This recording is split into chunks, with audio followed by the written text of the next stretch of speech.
नामवर अदाकारा बुशरा अंसारी से मिलने उनके डिफेंस कराची में वाक़े घर पहुंचे। उनके शौहर इकबाल अंसारी ने इस्तकबाल किया और ड्राइंग रूम में बिठाया।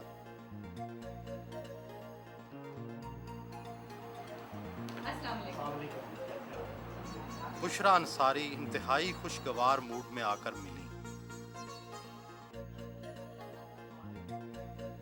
क्या आप रवायती बीवियों की तरह सुबह अपने शौहर की तैयारी में मदद नहीं देती? नहीं, तैयारी में मदद इसलिए नहीं देती कि उनको खुद बहुत अच्छा तैयार होने आता है। क्या फिल्मी अदाकाराओं की तरह आप भी सुबह ताखीर से उठने की आदी हैं?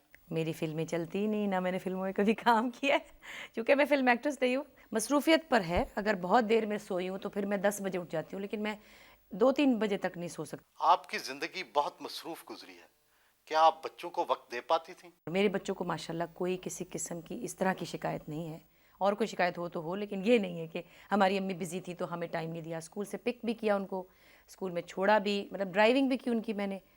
और रात को मेरे शोज़ होते थे, मैं देर में आती थी, कभी 2 बजे आई, कभी 4 बजे भी आई, लेकिन कभी ऐसा नहीं हुआ एक दफ़ा भी कि मेरे काम की वजह से मेरे बच्चों की छुट्टी हुई हो।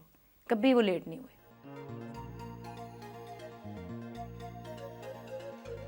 उन्हें वक्त मिले तो खुद कुकिंग भी करती हैं।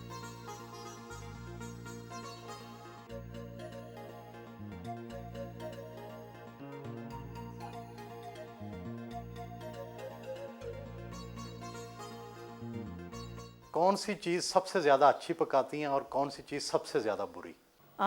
वैसे कुछ लोग कहते तो हैं कि मेरे हाथ में टेस्ट है, लेकिन भिंडियाँ बहुत शौक से और अच्छी भी पकाती हूँ। बुरी तो नहीं पकाती, मतलब जो चीज़ नहीं आती वो नहीं पकाती। अभी तक तो कुछ ऐसा ख़ास बुरा नहीं किया। पसंदीदा खाने कौन से हैं?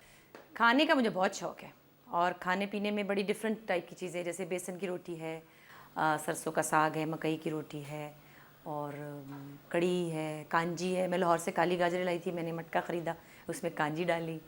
और सरसों का साग भी मैं लाहौर से लेके आती हूँ, क्योंकि मुझे वहाँ का जो उस ज़मीन का टेस्ट है साग का, बस वो बहुत पसंद है।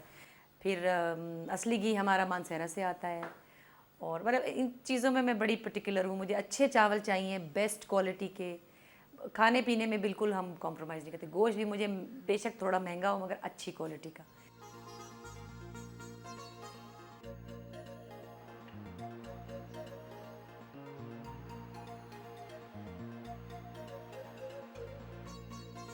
उनकी तबीयत में बाकायदगी, सफाई और नफासत बहुत है।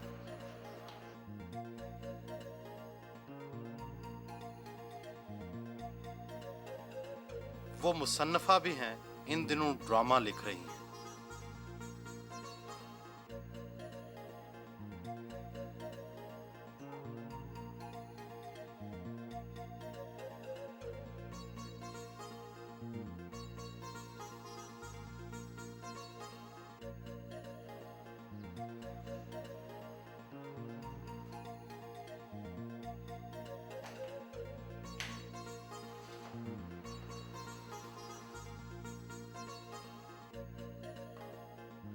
मेकअप ख़वातीन की कमज़ोरी क्यों होता है? ज़रूरत होता है, और मतलब ये कि मेकअप आपको हेल्प करता है आपकी फेस के फ्लॉज मिटाने के लिए। हमारा तो खैर ये काम ही ऐसा है जिसमें मेकअप की ज़रूरत होती है। अपने कमरे की सजावट और घर की आराइश के लिए वक्त निकालना मुश्किल तो होता होगा। नहीं, मेरा ख़्याल है मेरे लिए कोई इतना मुश्किल नहीं, क्योंकि मैं एवरीडे जॉब नहीं करती हूँ। मेरा कॉन्ट्रैक्ट पे काम होते हैं मेरे, जैसे जब काम हुआ तो चली गई, लेकिन मैं सुबह सवेरे 9 बजे उठ के कभी भी नहीं जाती ऐसे कि मैं घर फेंक के चली जाऊँ, और वो मुझसे होता भी नहीं। 200 के करीब महंगे जूते, इतने ज़्यादा पर्स, शौहर इस फजूल खर्ची पर नाराज़ तो होते होंगे। नाराज़ क्या होते हैं, वो तो उनसे मैंने कभी पैसे मांगे ही नहीं जो नाराज़ हो। जूतों का शौक़ मुझे हमेशा से था, शादी से पहले भी था, और ये ज़रूरी नहीं कि जूता महंगा ही हो। मेरे बहुत से जूते महंगे हैं, बहुत से बहुत सस्ते हैं। कभी मुझे 250 रुपये की चप्पल भी पसंद आ जाती है, तो अच्छी लगती है तो वो ले लेती हूँ। आप अदाकारा भी हैं, गुलकारा भी हैं, कॉमेडियन भी हैं, अब अदीब भी बन गई हैं, और पता नहीं क्या क्या आपके वर्सटाइल रोल हैं। तो क्या आप इन सब से इंसाफ कर पाती हैं? कर पाती हूँ या नहीं, कोशिश तो करती हूँ, लेकिन एक मेरा ख़्याल है मेरा ट्रिक जो है वो अनकॉन्शियस है। वो ये कि मैं बहुत ज़्यादा जल्दी हर काम नहीं करती। मसलन मैं गाती हूँ तो 2 महीने बाद गा लिया या कभी 3 महीने बाद गा लिया। अब ये है कि मैं कभी कभी लिखती हूँ, जब मेरा कुछ दिल चाहता है कहने को तो लिखती हूँ, अपनी मर्ज़ी से लिखती हूँ, तो लोग कहते हैं कि अच्छा लिखती हूँ। इसी तरह मैं ड्रामे में भी बहुत कम काम करती हूँ आजकल, तो बिल्कुल ही चूज़ी कोई अच्छा रोल मिले जिसमें मुझे मज़ा आए वो करती हूँ।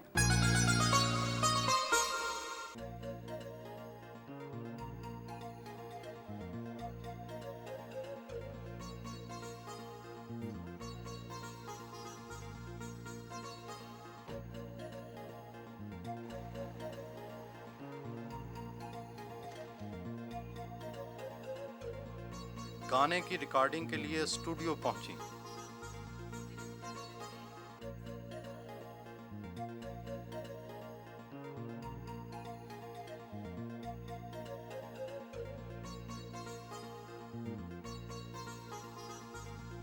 म्यूजिक स्टूडियो में आते हुए जूते उतारने की क्या खास वजह है? भाई उनके लिए ये उनकी रसोई है, अरशद महमूद के रूल्स हैं और हमें फॉलो करने होते हैं। एक तो वैसे भी क्लीनिनेस के लिए ज़रूरी है क्योंकि जर्म्स आ जाते हैं, पाँव के साथ मिट्टी आती है जूतों के साथ, और बहुत ही सेंसिटिव सा इक्विपमेंट है, और फिर मेरे ख्याल में एक बहुत पाकीज़ा काम होता है यहाँ। आपको क्लासिकी मौसीकी की किस हद तक समझ है? समझ कुछ ज़रा ज़्यादा है, इसीलिए कम गाती हूँ। सीखा नहीं लेकिन काफ़ी हद तक सुना है, क्योंकि हमारे घर में, मेरे फादर के घर में ज़्यादातर क्लासिकल म्यूज़िक ही पसंद किया जाता था और सुना जाता था। अब्बा तो खैर लाइट म्यूज़िक सुनने ही नहीं देते थे, वो उनको पसंद नहीं था कि हम फ़िल्मी गाने सुने या गाएं।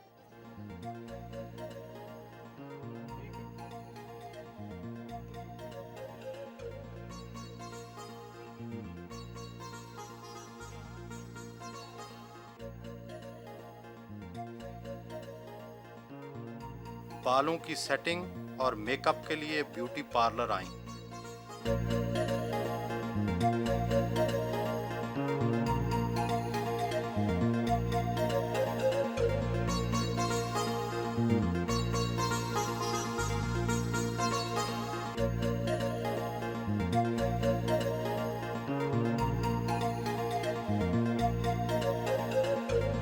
फोटो सेशन करवाए।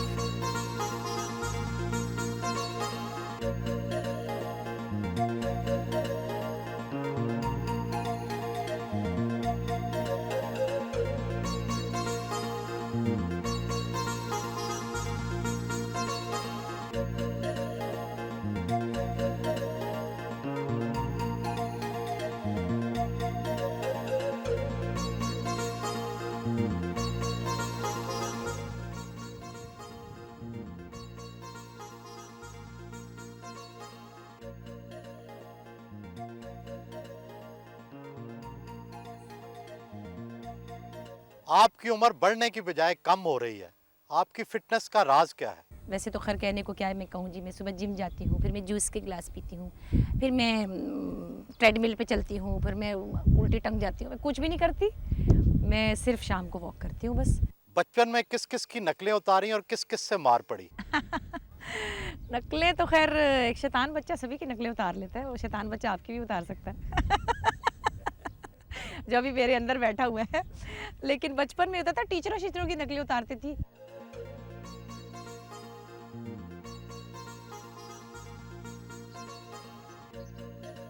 वॉक करने गोल्फ क्लब जाना उनका मामूल है।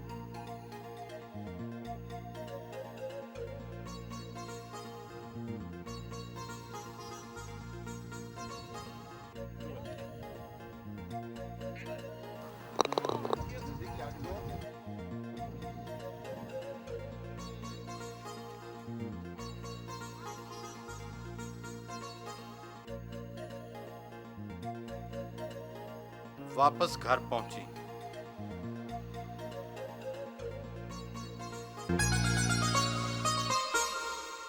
पाकिस्तान के टीवी ड्रामों में अक्सर एक ही कहानी दोहराई जाती है।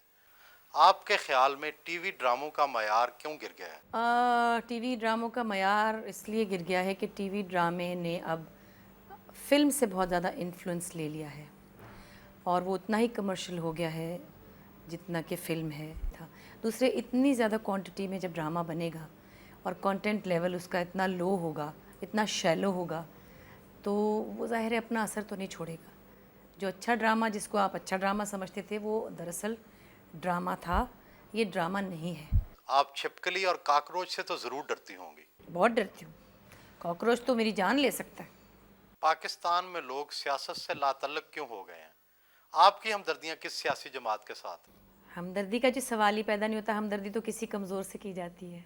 सियासतदान और सियासत वैसे तो कमज़ोर हो चुके हैं क्योंकि उनकी क्रेडिबिलिटी ख़त्म हो चुकी है। लोगों की नज़र में उनकी अहमियत, लोगों के दिलों में उनकी मोहब्बत, उनका एतबार सियासी लोगों का ख़त्म हो चुका है। मज़हब का हर इंसान की ज़िंदगी में कुछ ना कुछ अमल दखल ज़रूर होता है। आप कितनी मजहबी? मैं मज़हबी इस तरह से हूँ कि मेरा अल्लाह के फ़ज़ल से खुदा पे बहुत स्ट्रॉन्ग बिलीफ है। मेरा फ़ेथ बहुत ताकतवर है। मगर मैं इतनी अच्छी मुसलमान नहीं समझती अपने आप को कि जो बहुत अच्छी तरह मज़हब को प्रैक्टिस करती हूँ। बहुत सारी चीज़ें हैं जो बहुत सारे फ़राइज़ हैं, जैसे 5 वक्त की नमाज़ है। मैं 5 वक्त की नहीं पढ़ती। कभी 3 वक्त की पढ़ ली, कभी 2 की पढ़ ली, कभी 1 भी नहीं पढ़ी। कुछ बेतरतीब सी नमाज़ी हूँ लेकिन पढ़ती हूँ, तो जब भी पढ़ती हूँ ज़रा दिल से पढ़ती हूँ। पाकिस्तान और भारत की फिल्मों में बहुत बड़ा फ़र्क नज़र आता है। पाकिस्तान की फिल्मों को ज़वाल क्यों आया? किसी भी फील्ड में एजुकेशन ना हो तो वो फील्ड वीक होती है, और फिल्मों में भी यही हुआ कि जहालत ने बहुत काम दिखाया क्योंकि पढ़े लिखे लोग कम थे। खुर्शीद अनवर थे, एस सुलेमान साहब फिल्में बनाते थे, नज़रुल इस्लाम साहब थे, गिने चुने मतलब 5-7 लोग हैं, और भी लोग हैं शायद पहले लोगों में, मुझे इतने ज़्यादा याद नहीं है नाम। कहते हैं शो बिज़ की दुनिया में वफा नहीं होती। आपके साथी अदाकार कितने वफादार हैं? मेरे तो बहुत प्यारे दोस्त हैं, और शो बिज़नेस की दुनिया अगर ऐसी है जैसी कि जिसमें मैं रहती हूँ तो बहुत अच्छी दुनिया है, और मुझे तो बहुत अच्छा लगता है। मेरे दोस्त बहुत अच्छे हैं, बहुत प्यार करने वाले, बहुत सिंसियर हैं। हम लोग एक दूसरे के लिए बहुत हेल्पफुल हैं, एक दूसरे की तकलीफ़ महसूस करते हैं और जेन्युइनली एक दूसरे से मोहब्बत करते हैं। पाकिस्तान की फिल्मी अदाकारा कौन सी पसंद? फ़िल्मी अदाकारा वैसे तो खैर ग्लैमरस प्रिटी फेसेस तो बहुत सारे हैं।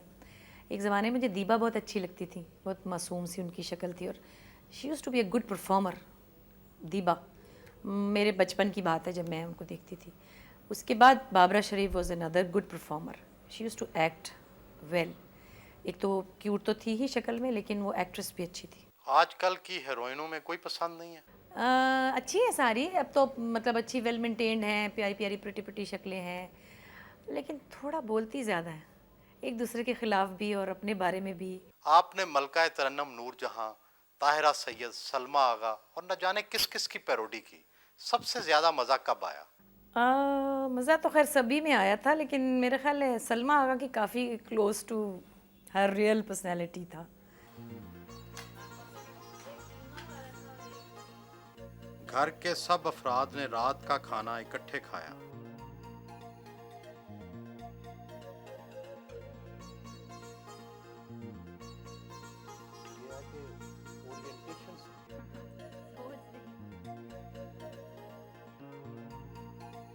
जहाँ दो बर्तन होते हैं खड़खड़ाते ज़रूर है।